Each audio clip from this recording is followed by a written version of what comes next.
That's where we're going to begin, actually, the extremely tight race for the White House. We are now 24 hours until Election Day, less than. In fact, millions of people have already stood up to have their votes counted. More than 78 million of you have gotten that little I voted sticker, and that is about halfway to the total number of Americans that voted back in 2020.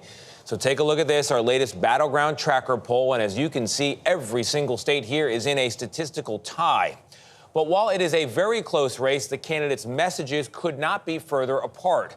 Vice President Kamala Harris is focusing on what she calls the promise of America, as former President Donald Trump includes dark language in his speeches and says he should never have left office when he lost in 2020. Well, we've got an all-star team this morning. Who?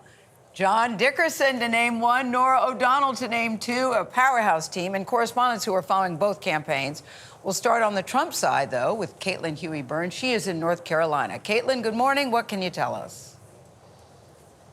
Hey, good morning, Gayle. It is the final stretch. As you can see behind me, people are already lined up for Trump's rally here in Raleigh, North Carolina. He had several events over the weekend, and while he was supposed to be talking about his closing argument on immigration and the economy, he frequently ventured off script to air grievances in those final hours. This is the closing argument the Trump campaign would like to make. Are you better off now than you were 4 years ago? But in the final hours of the race, the former president is mixing messages about the economy and immigration with unfounded doubts about the election in Pennsylvania. They are fighting so hard to steal this damn thing. Look at what's going on. Look at what's going on in your state. Every day, they're talking about extending hours and stuff. Who ever heard of this stuff? We should have one-day voting and paper ballots. And he said this after pointing out the bulletproof glass around him on stage.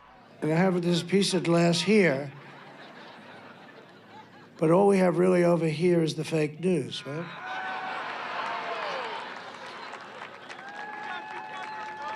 And to get me, somebody would have to shoot through the fake news.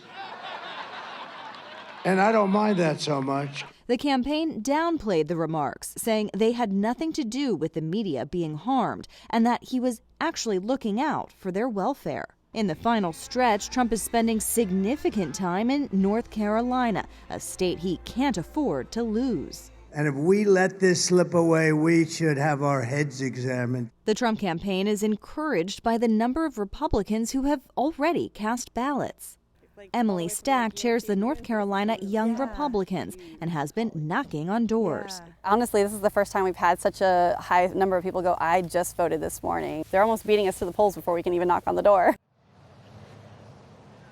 And I've covered more Trump rallies this year than I can count. And I can say in the final days, they have been much more freewheeling and undisciplined, feeling much more like a late night performance than a closing pitch to the voters that he needs. But the crowds at these rallies have loved it, as you can see behind me.